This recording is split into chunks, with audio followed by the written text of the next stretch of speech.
Deus querido, colocamos a nossa vida nas Tuas mãos mais uma vez, te pedindo que o Senhor, com o Teu Espírito, possa nos auxiliar, nos socorrer. E que eu possa, Senhor, com a Tua força, pregar a Tua palavra.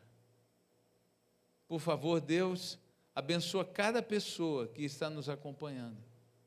Pela primeira vez, quem sabe. Abençoa-nos, Senhor, para que todos nós possamos estar tomando decisões importantes ao Teu lado e considerando sabiamente as orientações do Senhor que serão apresentadas agora. Nós te pedimos esses favores e nós te agradecemos, no doce nome de Jesus. Amém.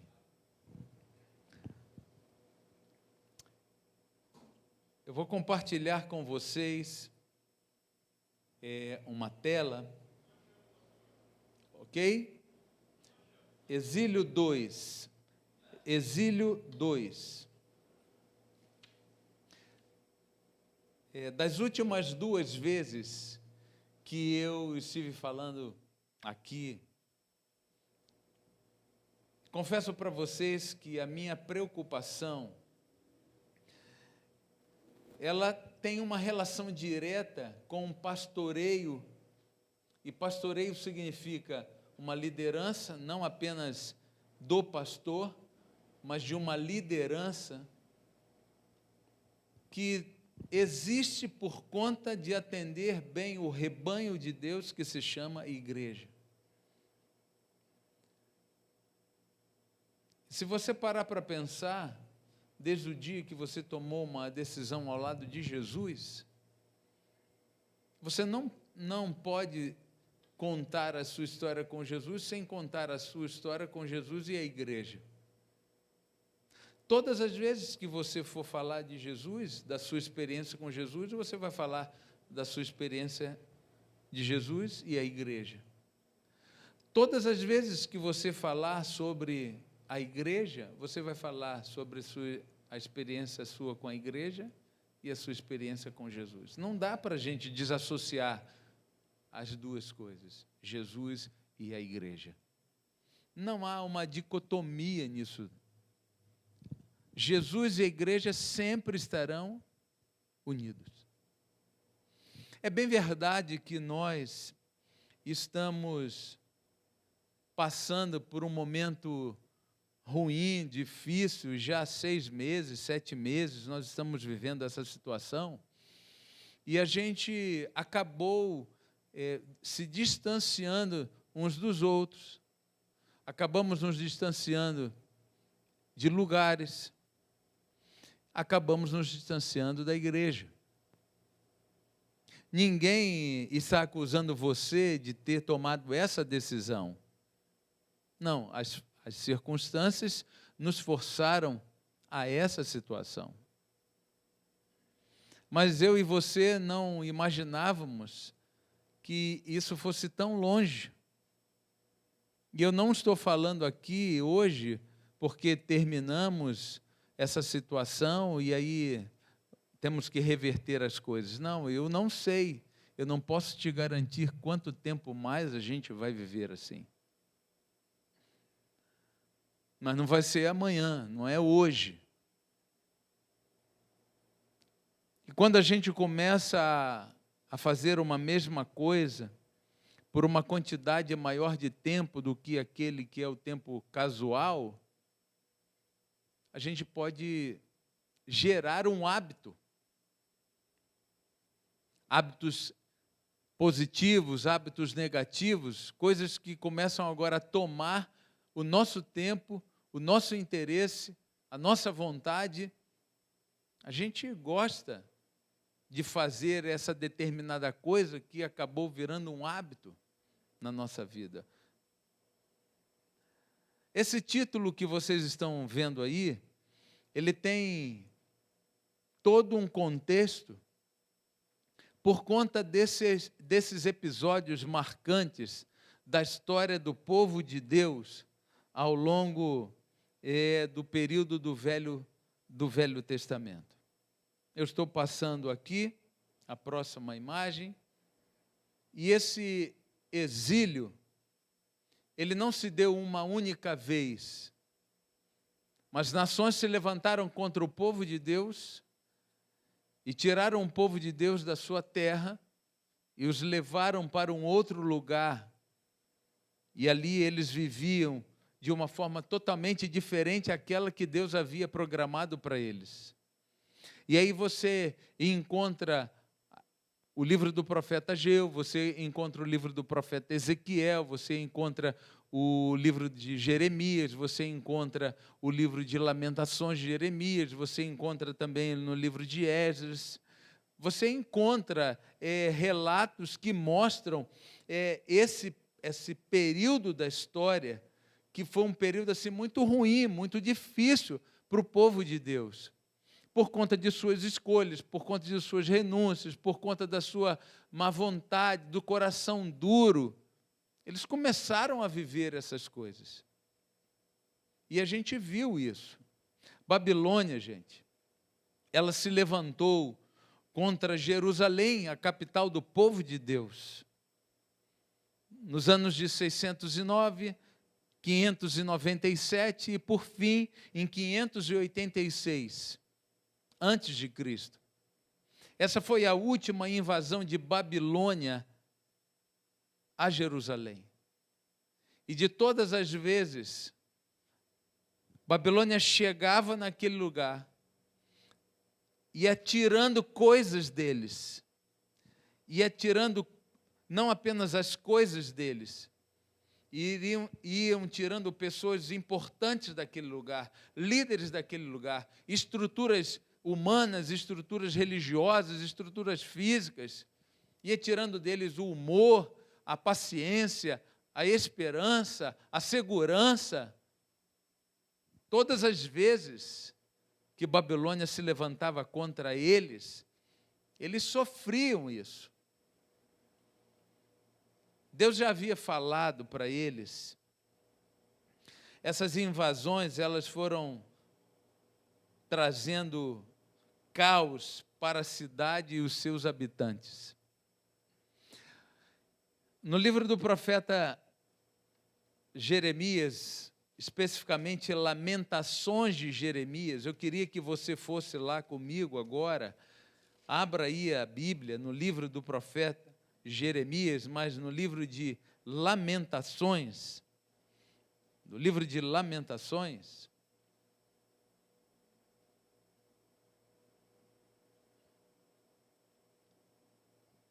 eu estou passando aqui, não está indo.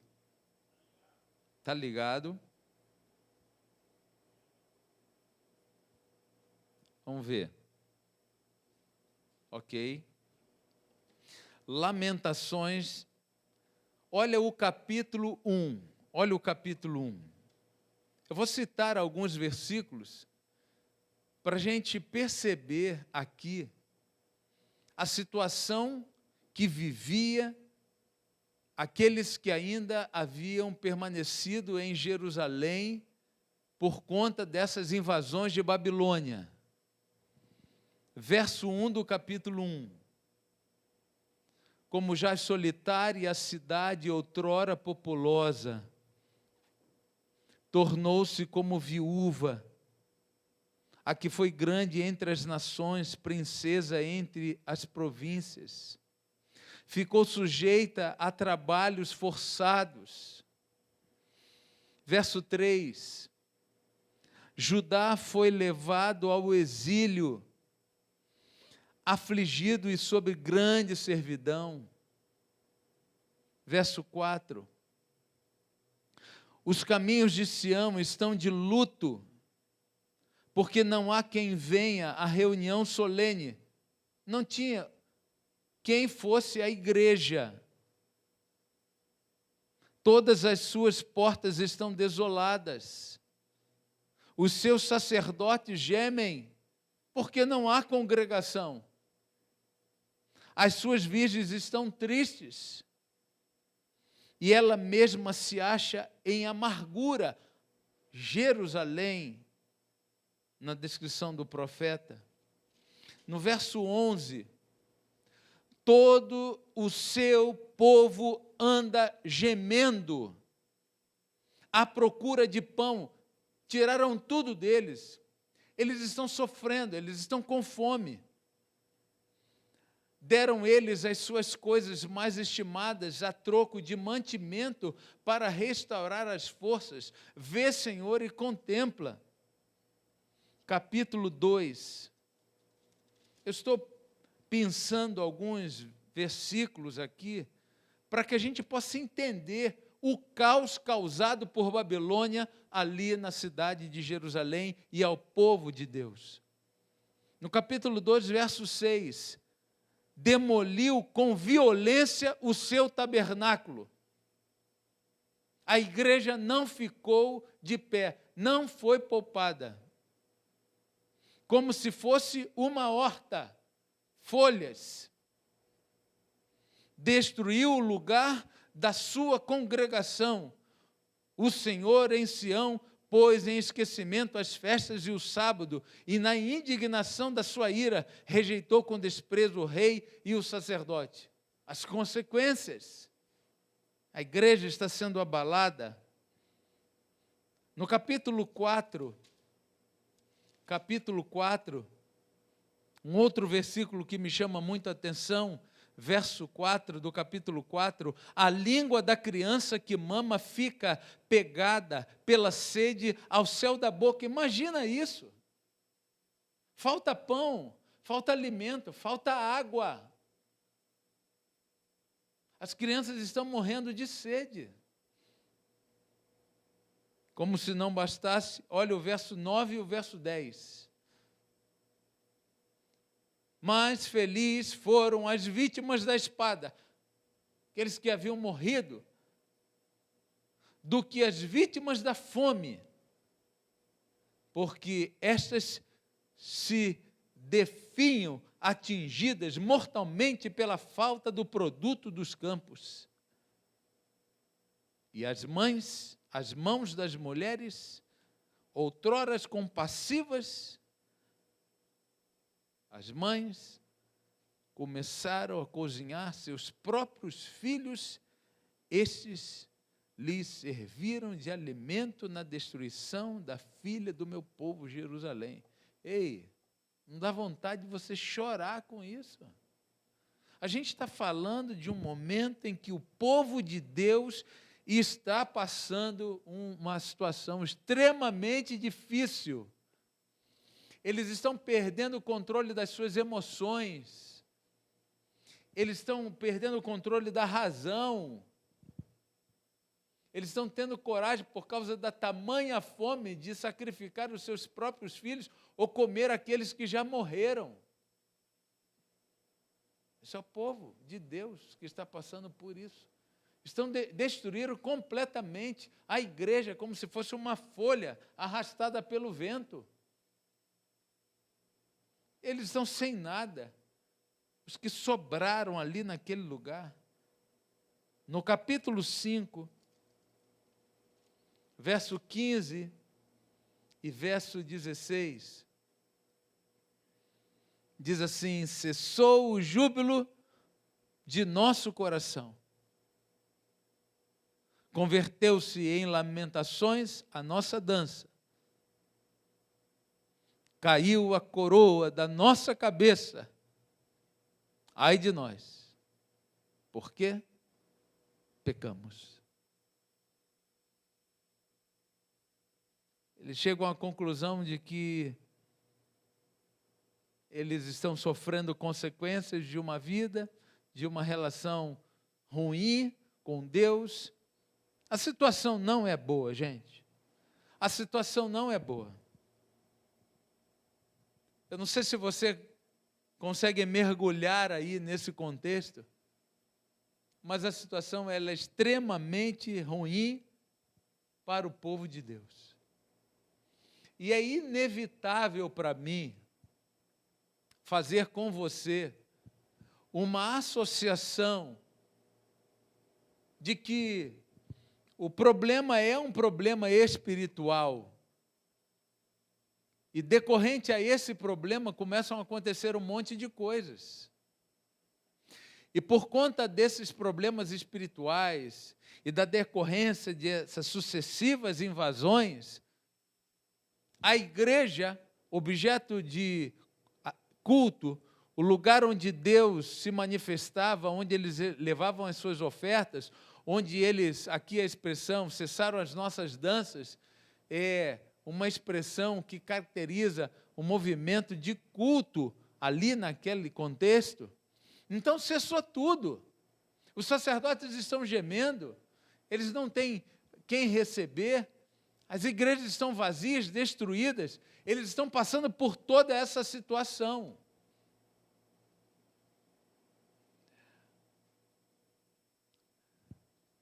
Nesses versículos que nós acabamos de ler aí, há um comentário no Bíblico Adventista, citando Lamentações, capítulo 2, versos 14, na página 603. O comentário bíblico adventista, ele diz assim: grande parcela de responsabilidade pelo sofrimento de Judá é depositada sobre aqueles que, em nome do Senhor, levaram a nação a se desviar. Então, esse comentário, que nós cremos que é uma inspiração também de Deus, ajuda a gente a entender que as coisas que estão acontecendo, elas são consequências de um declínio espiritual que aquelas pessoas estavam vivendo. Você está pensando aí que eu estou fazendo uma associação com os nossos dias? Claro que sim. Claro que sim. De coisas que aconteceram ou deixaram de acontecer, que vão conduzindo a gente. E olha, os conflitos materiais, eles machucam, mas a grande preocupação de Deus é por conta dos conflitos espirituais. E a gente percebe aqui que grande parte, Deus não está dizendo, a culpa foi porque havia um problema espiritual na igreja e aí essas coisas aconteceram. Não, não é isso. E aqui não há um julgamento das pessoas, aqui há uma consideração à situação, do antes, do durante e do depois. E a gente precisa considerar, porque a Bíblia, quando ela é estudada, ela precisa encontrar lugar no contexto imediato da minha vida, o contexto que se chama agora, para que amanhã possa ter uma coisa diferente acontecendo na minha vida, na sua vida, filho, na sua vida, filha, em nome de Jesus. E aí a gente olha para esse quadro, que é um quadro extremamente ruim, e aí Deus diz que grande parte disso era por conta de problemas espirituais. Tem um outro texto que eu também compartilhei com vocês, e a gente está apenas recapitulando. Quando a gente olha ali no Salmo 137, eles estão chorando às margens dos rios em Babilônia. E eles estão chorando porque eles estão longe de Jerusalém. E eu cito desse salmo, que é um salmo de lamento, eles dizendo o seguinte: olha, os que nos levaram para lá estão nos pedindo que nós cantemos os cânticos que nós cantávamos lá de Sião. Eles estão sendo até simpáticos, mas eles estão querendo que eles não se comportem, que eles se comportem em Babilônia como eles se comportavam lá, se acostumem com aquele lugar. Há uma intenção aí por trás. E aí a resposta deles é: como nós entoaremos o cântico do Senhor em terra estranha? Nós não temos a igreja aí. Nós não temos altar. Se eu de ti me esquecer, Jerusalém, se eu de ti me esquecer, Jerusalém. Não, eles não querem se esquecer de Jerusalém, eles não querem se esquecer das coisas de Jerusalém, eles não querem se esquecer das práticas religiosas que eles aprendiam no templo e que reproduziam nas suas casas, reproduziam nos seus trabalhos, reproduziam no campo, reproduziam nos seus relacionamentos. Eles não podiam se esquecer disso. Nós não podemos nos esquecer dessas coisas. Aqui não é o nosso lugar, a gente precisa lembrar das coisas, a gente vai voltar para lá.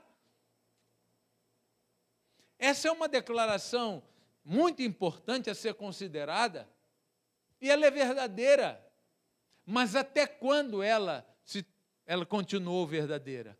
Olha só esse texto que eu apresentei para vocês, e repito agora.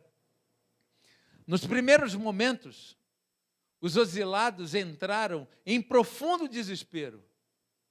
Não entendiam como o mesmo Deus que tinha prometido protegê-los tinha permitido essa humilhação. Porém, com o tempo, olha só, eles foram aceitando as condições do exílio. Alguns até consideravam-se o verdadeiro povo de Israel, contrapondo-se aos que haviam ficado na Palestina. Os deportados para a Babilônia não foram escravizados, muito pelo contrário, protegidos pelo rei, mantinham a divisão das tribos. O único sofrimento infligido aos moradores de Babilônia era o fato de não terem um país próprio, pois na sua nova moradia não sofriam de perseguições religiosas e podiam plantar, acumular riquezas e seguir sua religião.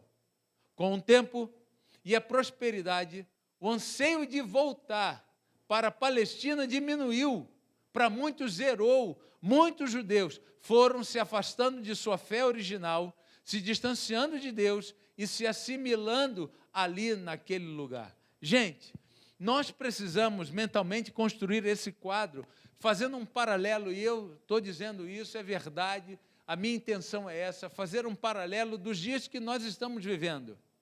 É como se nós estivéssemos exilados de Jerusalém, no contexto de fazer desse lugar a igreja, o lugar da adoração, o templo, o lugar em que Deus se manifesta como nenhum outro lugar, para que eu e você possamos estar animados, motivados e reproduzir isso que ouvimos aqui, que aprendemos aqui, nos diferentes lugares da nossa vida, ambientes da nossa vida, relacionamentos da nossa vida, colocando em prática aquilo que nós aprendemos aqui. Aí vai lá, Babilônia vai em Jerusalém uma vez, 2 vezes, 3 vezes, leva os utensílios sagrados, leva as pessoas para lá, leva os reis para a Babilônia, destrói o templo. Babilônia está fazendo um caos em Jerusalém, no povo de Deus. Eles são levados agora para esse lugar. Eles estão em exílio, eles estão carregando fardos, eles estão sendo maltratados, eles estão sendo subestimados, querem mudar o nome deles, a cultura deles, querem mudar a religião deles. Eles que eram monoteístas, agora estão num contexto panteísta. Eles que iam ao templo, agora são forçados a ir ao panteão. Eles que se inclinavam unicamente ao grande e poderoso Deus, eles agora eram incentivados a se curvarem diante de uma estátua de um rei. Quantas coisas Babilônia está querendo fazer com eles? E olha aqui os textos que nós apresentamos aqui, diz que no início, como diz o Salmo 137, eles estão chorando, eles estão se lamentando, mas à medida que o tempo vai passando, à medida que o tempo vai avançando, 1 mês, 2 meses, 3 meses, 5 meses, 7 meses, à medida que o tempo vai passando, eles começam a se adaptar a esse novo normal. Eles começam a se adaptar a essa nova realidade. E aquilo que doía não dói mais. Aquela saudade que eles sentiam, eles não sentem mais. Você percebe o que estava acontecendo e o que está acontecendo hoje? Talvez a maior evidência de que essas palavras que estão sendo apresentadas aqui da parte de Deus, a maior evidência disso se dê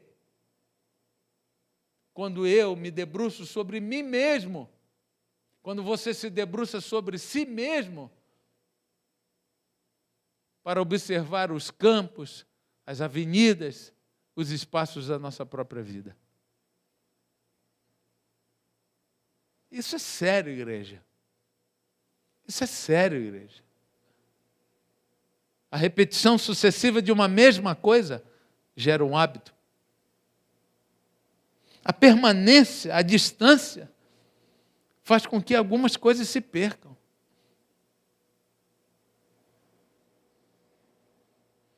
O livro do profeta Ageu.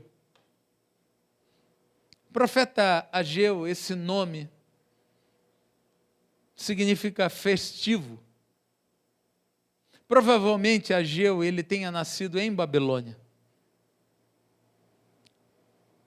Ezequiel foi o profeta de Deus no período do exílio. Por ordem do rei Dario da Pérsia, em 538, os exilados receberam a autorização de voltarem de Babilônia para Jerusalém. E aí, aqueles milhares que haviam ido para Babilônia como escravos, recebem agora em 538 a autorização de voltarem para Jerusalém. Nabucodonosor não dominava mais. E eles podem voltar. Dos milhares que foram exilados para a Babilônia, e a gente consegue ver o que acontecia pelos relatos históricos que mencionamos aqui, pela revelação bíblica e do Espírito de profecia, que o comportamento dessas pessoas foi de se adaptar àquela realidade, àquele normal, novo normal. E aí quando Deus, usando Dario para, ao final dos 70 anos, conforme a profecia, então eles voltam. Mas dos milhares, apenas 42 mil voltam para Jerusalém. Dos milhares, apenas 42 mil voltam para Jerusalém. Milhares decidiram permanecer em Babilônia. Milhares decidiram viver ali, gozar das coisas daquele lugar.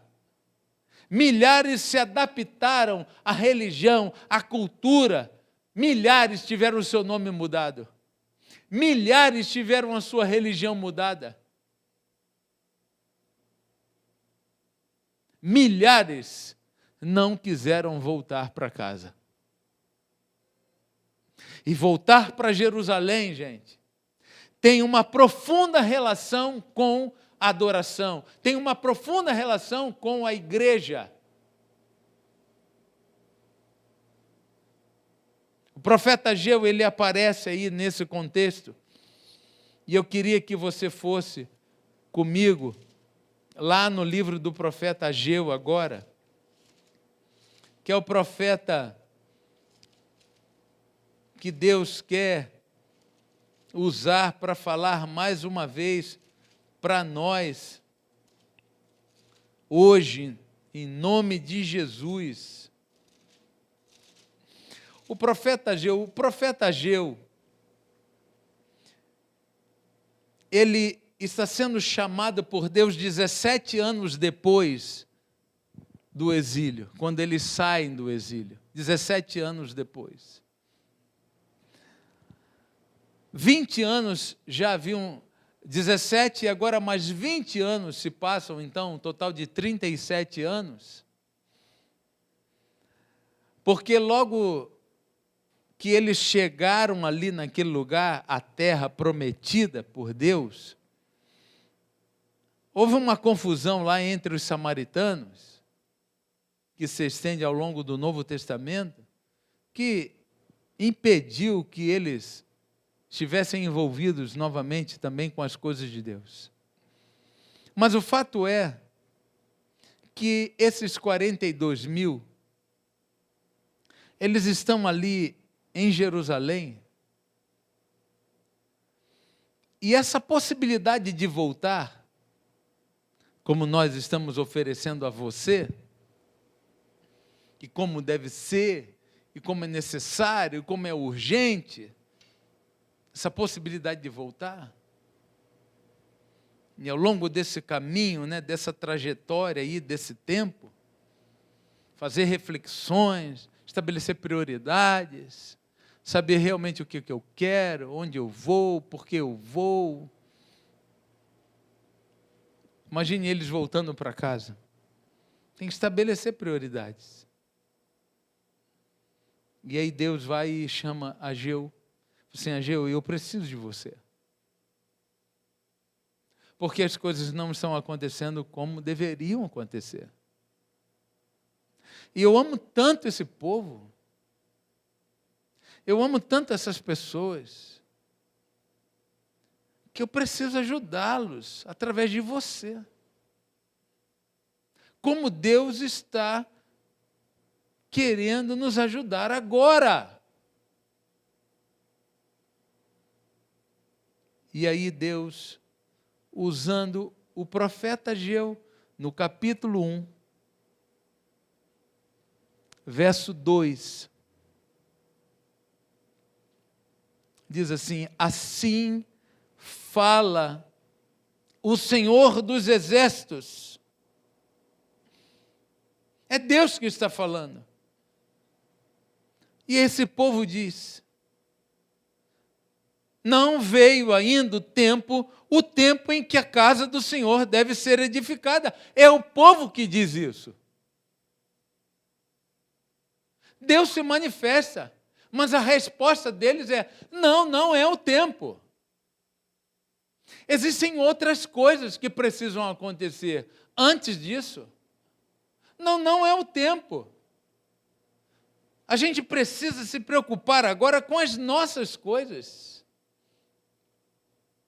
A igreja não é prioridade.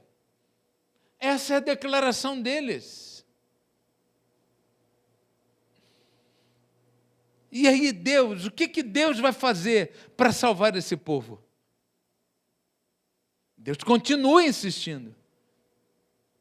E aí Deus diz para eles o seguinte, verso 3.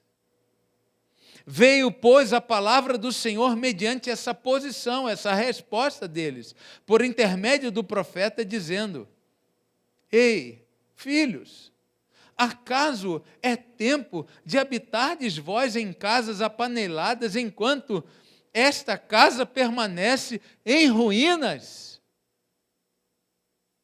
É caso de vocês estarem tão preocupados com a casa de vocês, com as coisas de vocês, e vocês se esquecerem da casa do Senhor que está em ruínas. Ei, a ruína pode ser uma evidência de crise espiritual. Preocupados com tantas coisas que a casa do Senhor está em ruínas. E aí o verso 5 diz: ora, pois, assim diz o Senhor dos Exércitos, considerai o vosso passado, tendes semeado muito e colhido pouco. Comeis, mas não chega para fartar-vos. Bebeis, mas não dá para saciar. Vestivos, mas ninguém se aquece. E o que recebe salário, recebe-o para pô-lo no sequitel furado. Assim diz o Senhor dos Exércitos: considerai o vosso passado. Deus está pedindo que a gente faça uma avaliação do tempo. Era tão bom, né, gente? Era tão bom, a gente disse tantas vezes isso. Ai, que saudade. E todos nós conectados, né? Compartilhando. meditando nas coisas do Senhor, conteúdos relevantes. Outro dia, alguém aqui da produção disse assim: pastor, a gente precisa fazer alguma coisa, porque onde estão as pessoas que nos assistiam? Outro dia alguém disse para mim assim: olha, eu perguntei, e aí, como você está? Estou bem. E hoje, assistiu lá o programa? Não, não assisti não, fui andar de bicicleta. Ei, não tem nenhum problema você andar de bicicleta. Mas sábado de manhã, você deixar as coisas de Deus e começar a se acostumar no novo normal. Ei, para com isso. Ei, Deus está querendo falar alguma coisa para mim e para você. Considerai o vosso passado, era bom e pode ser muito melhor. Não pode ser pior. Deus prometeu que seria melhor, mas a sua parte Ele está fazendo, e eu preciso fazer a minha, você precisa fazer a sua. A gente precisa se comprometer com Ele. No verso 12, se quiser colocar aquela música, verso 12 diz: então Zorobabel,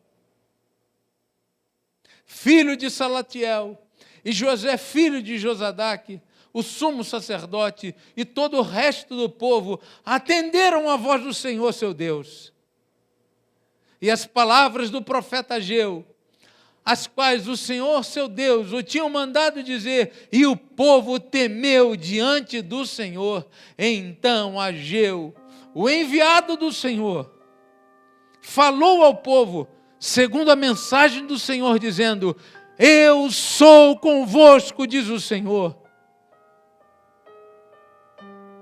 O Senhor despertou o espírito de Zorobabel, e o Senhor despertou o espírito dos membros da igreja, e o Senhor despertou o espírito da liderança da igreja, e o Senhor despertou o espírito das crianças da igreja, dos professores da escola sabatina.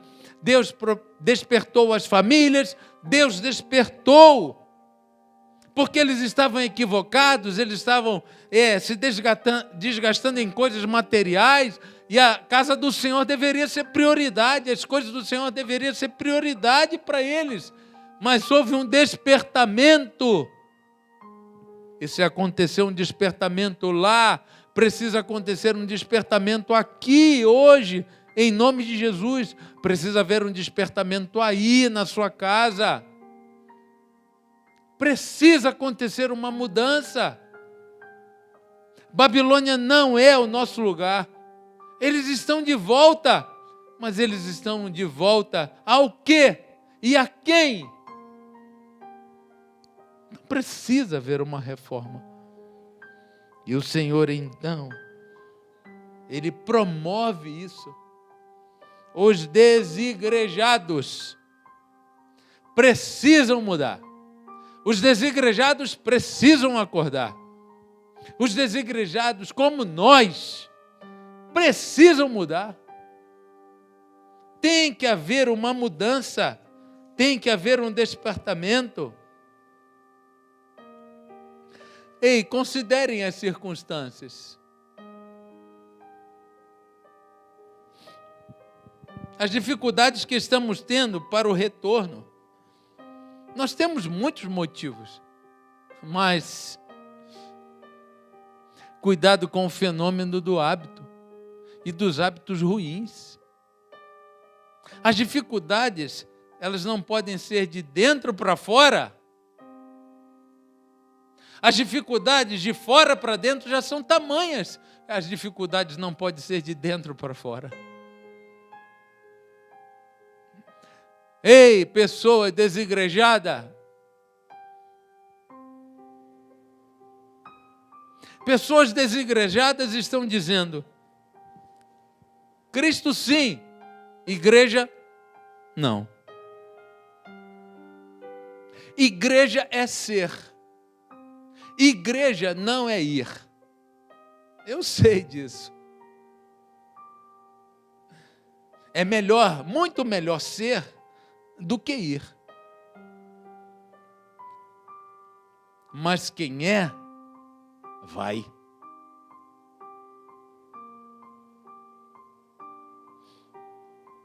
Para todo que ama Cristo, igreja não é opcional.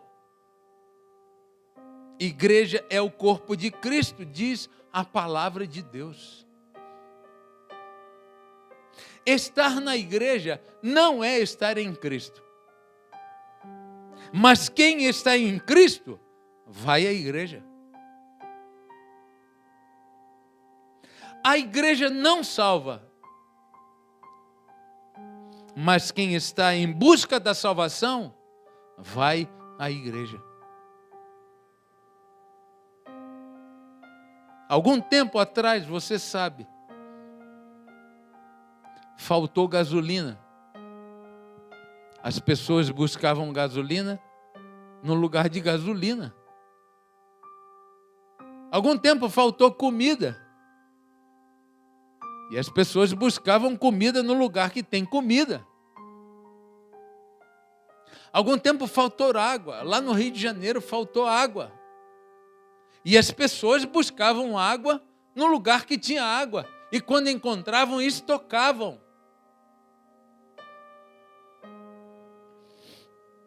E agora? Que está faltando, sabe o quê? Tempo. O fim se aproxima.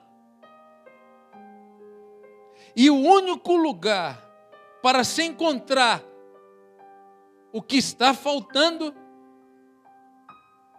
é a igreja. E por incrível que pareça, as igrejas estão vazias, quando deveriam estar abarrotadas, como nunca na história. Como não ir à igreja? Ei, o seu lugar é aqui. O seu lugar é aqui, igreja.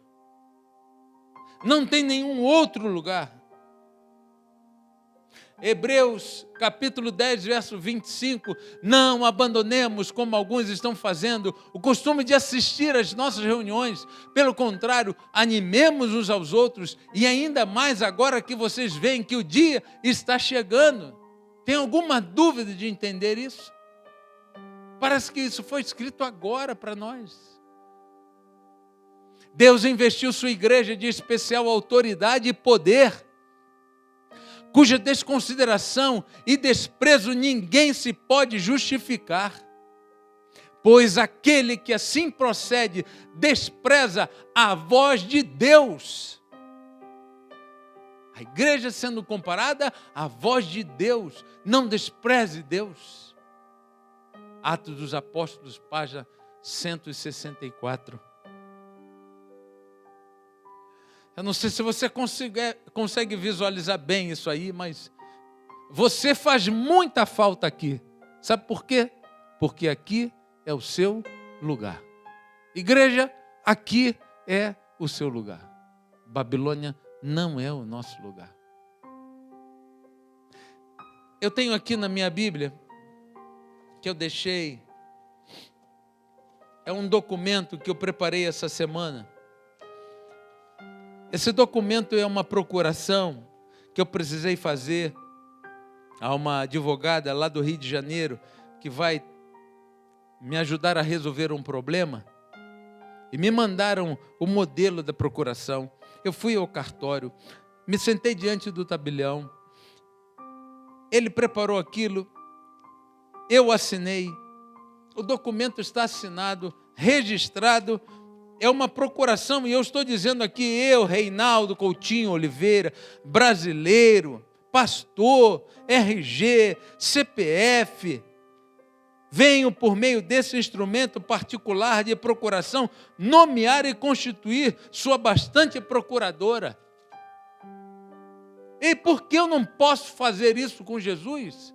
Está na hora de eu assinar e registrar a minha procuração dizendo que Jesus tem plenos poderes de, em meu nome, me salvar. Olha só. Você quer ter essa experiência? Você entende que nós estamos na hora de sair do nosso exílio e viver a experiência de ser igreja, de viver igreja como a gente nunca viveu? Você crê nisso? Deus está fazendo um apelo para nós. A resposta só depende de nós. Sábado que vem será uma excelente oportunidade para a gente demonstrar isso. Em nome de Jesus. Vamos orar. Maravilhoso Deus. Obrigado por essa oportunidade de te representar como o profeta Ageu no passado. O Senhor disse que a glória dessa última igreja seria muito maior. E que o Senhor em breve abalaria os céus e a terra, e o desejado de todas as nações se manifestaria. Está aí no livro de Ageu. Então, por favor, Senhor, antes que o desejado de todas as nações, Cristo Jesus, apareça com poder e grande glória, para levar a gente de volta à Nova Jerusalém, que nós possamos interromper todo o processo de qualquer coisa contrária a colocar o Senhor e a sua igreja em primeiro lugar na nossa vida.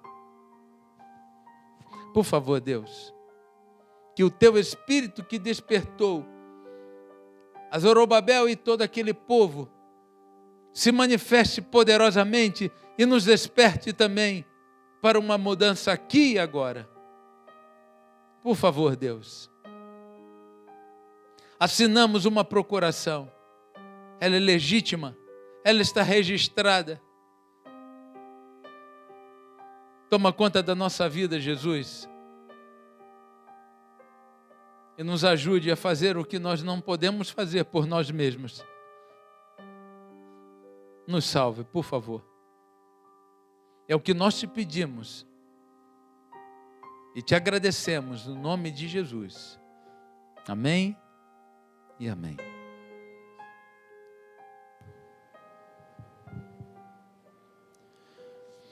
É só relembrar.